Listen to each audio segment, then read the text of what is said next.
কোরআনুল কারীমে আল্লাহ তাআলা বলছে ওয়াত্তাবাআ হাওয়াহু ফামাসালুহু কামাসালিল কালব। এক নাফরমান পাপীর কথা আল্লাহ বলতে গিয়ে কোরআন শরীফের এই আয়াতে আল্লাহ বলছে সে তার মনের চাহিদার অনুসরণ করেছে। এই বালআম বাউরা এক কাফের, এক মুশরিক, এক পাপী, প্রথমত ইমানদার ছিল কিন্তু মনের ইচ্ছা চাহিদার অনুসরণ করেছে। আল্লাহ বলছে সে তার মনের ইচ্ছারও যখন অনুসরণ করলো এবার তার উদাহরণ হয়ে গেল কামাসালিল কালব, কুত্তার মতো। কোরআন শরীফের আয়াত। লোকটা ইমানদার ছিল কিনা?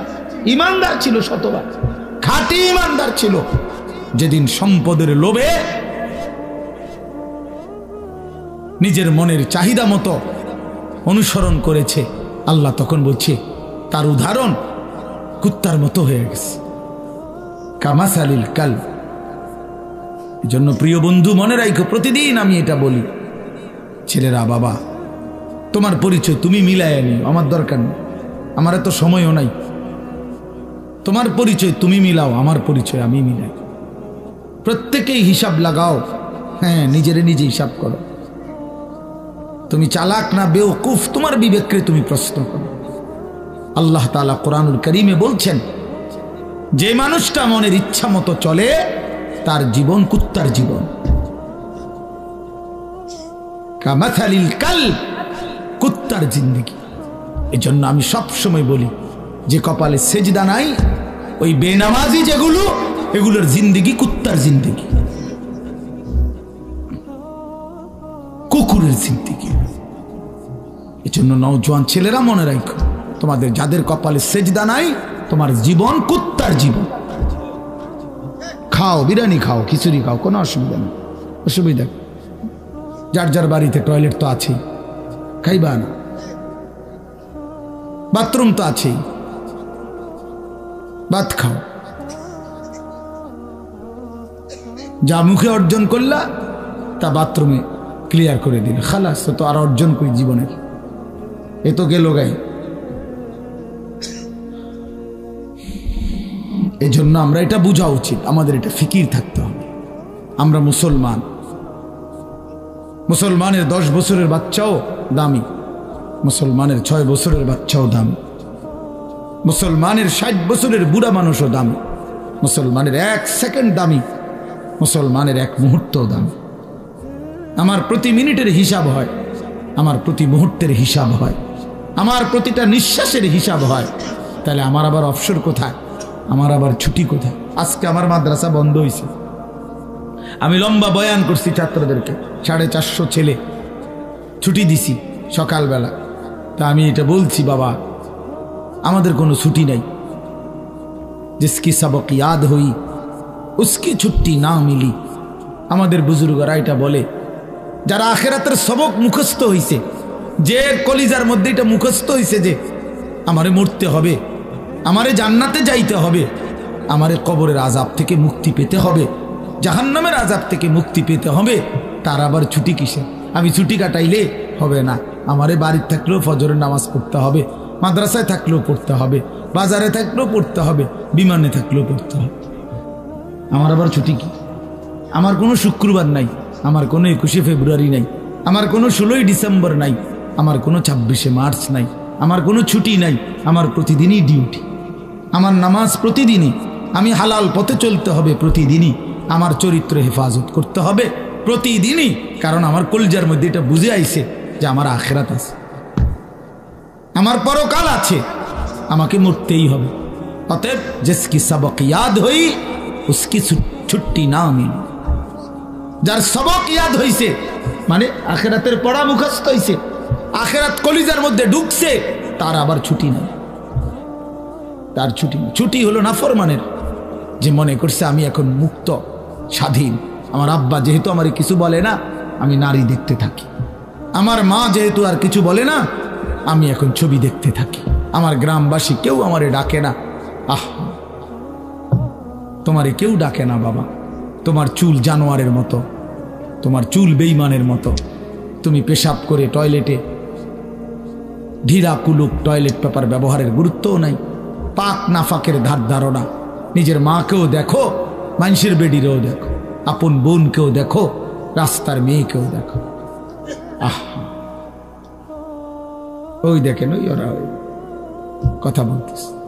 মানে কিছু ছেলে থাকে অসভ্য, যে শক্ত অসভ্য, মানে এটা একবারে শক্ত।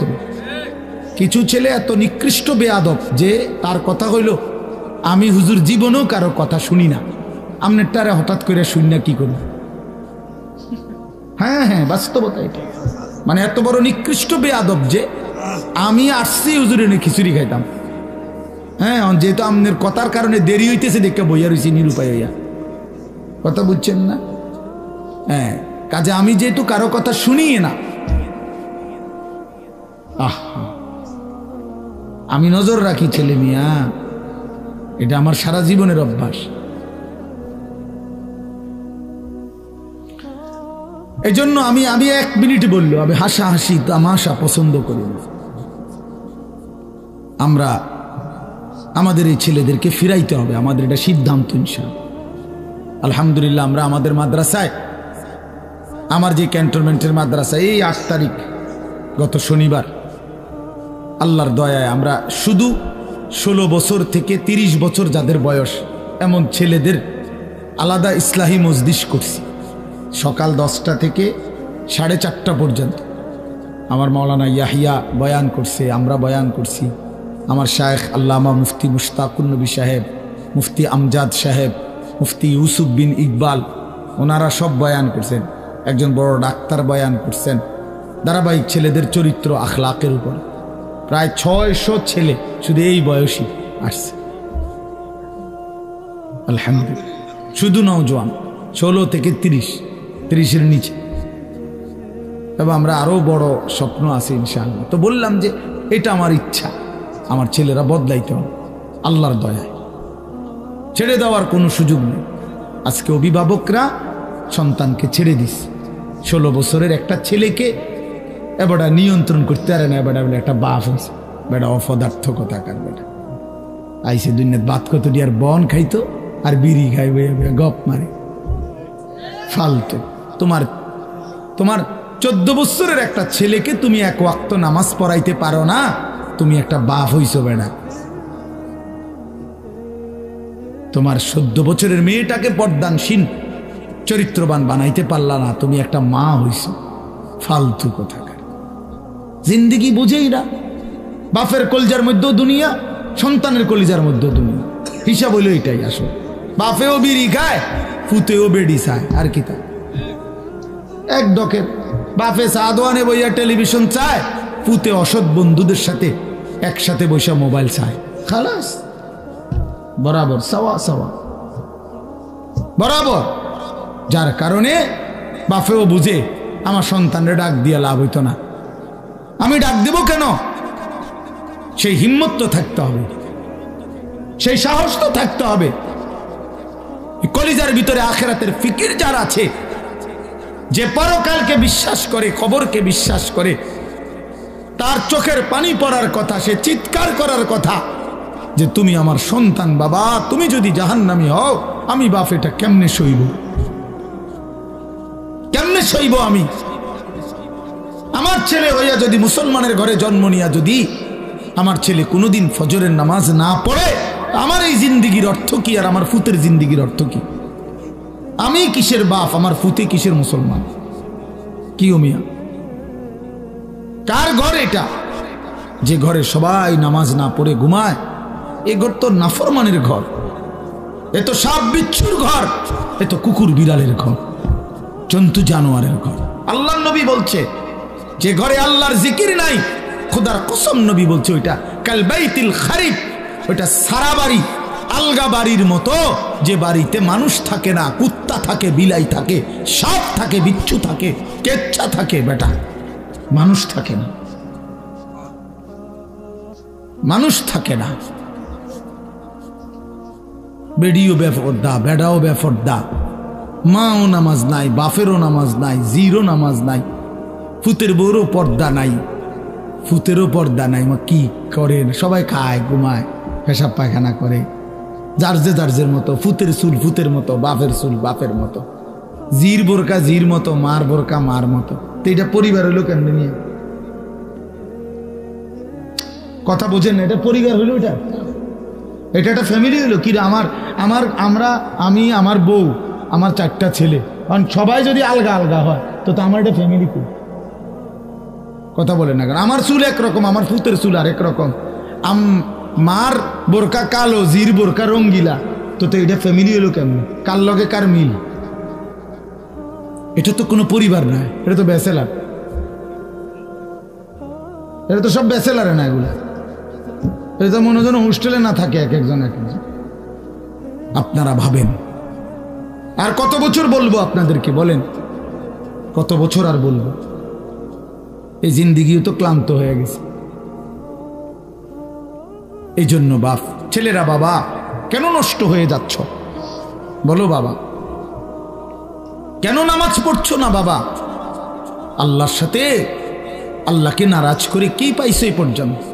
কে তোমার ঘরে ইজ্জত করে? চলো, আমি তো এখনো বলছি নবীনগর, আমি বলছি একটা নাফরমান ছেলে, আসো এখন, আসো তুমি, চলো তোমার লগে আমরা দুইজন একসাথে কোম্পানিগঞ্জ হাঁটি কালকে, দেখি, তুমি দেখো মানুষ কারে ইজ্জত করে আর কারে বেইজ্জত করে। তুমি চলো, আমারে বাদ দাও, একজন মাদ্রাসার তালিবে এলেম, ঠিক আছে, আমার ওয়াজ অনেক মোবাইলে আছে, আমার মানুষে সিনে, ঠিক আছে, বাদ দাও, আমারে বাদ দাও। আমি একজন তালিবে এলেম দেই, একজন মাদ্রাসার ছাত্র দেই যে নামাজ পড়ে, অথবা মাদ্রাসার ছাত্র বাদ দাও, এলাকার যেই ছেলেটা নামাজ পড়ে, স্কুলের হোক, আরে আর তোমার মতো যারা নামাজ পড়ো না, নাফরমান, একসাথে হাঁটো, চলো, দেখো মানুষ কাকে সম্মান করে। দেখ বেটা, তোর কিছু অসৎ বন্ধু ছাড়া তোর দিকে কোনো জানোয়ারও ফিরা চায় না বেটা, তোর দিকে বেটা, কোন চরিত্রহীনের দিকে, কোন লম্পট, কোন মদখোর, নেশাখোর, গাঞ্জাখোরের দিকে কোন কুকুর বিড়াল জানোয়ারও বেটা ফিরে তাকায়। আমি আমাদের বাংলাদেশের একজন বড় বুজুর্গ আলেম আছেন, ওয়াইস হযরত মাওলানা মুফতি নজরুল ইসলাম কাসেমি, অনেক সুন্দর বয়ান করে, দরদ মাখা বয়ান। ওনার বয়ান আমি নিজে শুনছি।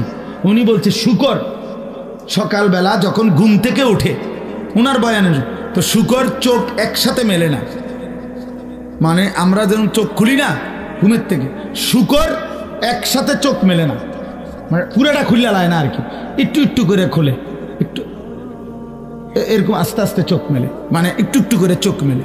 উনি বলছেন কিতাবে লিখছে যে শুকর এরকম আস্তে আস্তে চোখ মেলে কেন, একটু একটু করে।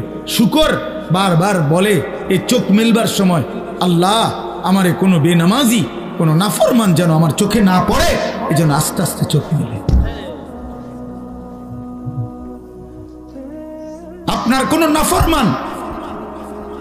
কোনো নাফরমান বেঈমান যেন আমার নজরে প্রথমেই না পড়ে, এই জন্য সে আস্তে আস্তে চোখ মেলে।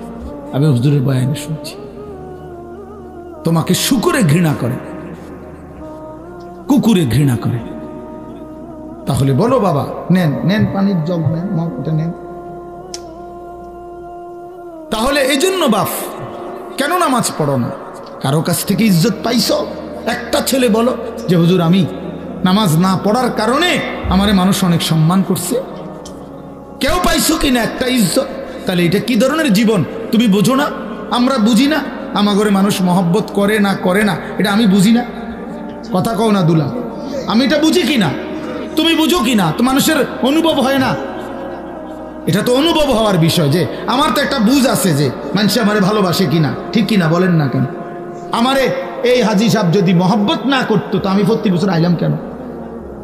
50,000 টাকার জন্য নাকি 1 লাখ টাকার জন্য? এখানে আমি মেয়ে বিয়ে দিছি এখানে মিয়া, তাইলে ভালোবাসার জন্য, আল্লাহর জন্য, মহব্বতের জন্য। তাহলে বোঝা গেল তোমরা ছেলেরা, বাবা আমি রাত হয়েছে এই জন্য দেরি করতে চাই না, তোমরা একটা ছেলে হইলো ভাইব, তুমি ইনসাফের সাথে তোমারে মানুষ ভালোবাসে কিনা, এই সমাজের মানুষ তোমার দিকে তাকাইলে কি মনে করে তুমি বুঝো না? তুমি বুঝো না ভাইয়া? কি পাইছো নামাজ না পড়ে? নারী দেখতে দেখতে, উলঙ্গ ছবি দেখতে দেখতে অর্জনটা কি? অর্জনটা কি? কিচ্ছু না, ধোকা খাইছো।